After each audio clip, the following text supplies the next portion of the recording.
சொல்லுவாங்கன்னா, "கண்ணால் காண்பதும் பொய், காதால் கேட்பதும் பொய், தீர விசாரிப்பதே மெய்" அப்படின்ற மாரி சொல்லுவாங்க. நமக்கு வந்து ஒரு சில விஷயங்கள் சொல்லிக் குடுத்து நம்மள பேரண்ட்ஸ் வளர்த்திருப்பாங்க. சொசைட்டி ஒரு சில விஷயங்கள் சொல்லிக் குடுத்திருக்கும். அது மட்டும் இல்லாம நம்ம மனசுல 1008 கேள்வி வந்திருக்கும். இது ஏன் இங்க இப்படி இருக்கு? ஏன் அப்படி பண்ணக்கூடாதுன்னு. ஆனா நெறைய கேள்விகளுக்கு நம்மளுக்கு சின்ன வயசுல பதில் குடுத்திருக்கவே மாட்டாங்க. நம்மளுக்கு கிடைச்சிருக்கவும் கிடைச்சிருக்காது.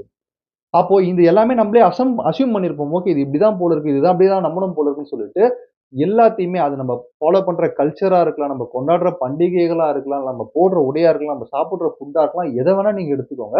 எல்லாத்தையுமே நம்ம வந்து ஒரு அசம்ப்ஷன்ல ஓ இப்படிதான் பண்ணணும் போல இருக்கு. நம்ம அப்பா, அம்மா இப்படிதான் பண்ணாங்க. நம்ம இப்படிதான் பண்றோம். நம்மளுக்கு அடுத்து வர ஜெனரேஷன் இப்படிதான் பண்ணுவாங்கன்னு சொல்லிட்டு, இத ஃபாலோ பண்ணி போயிட்டு இருப்போம்.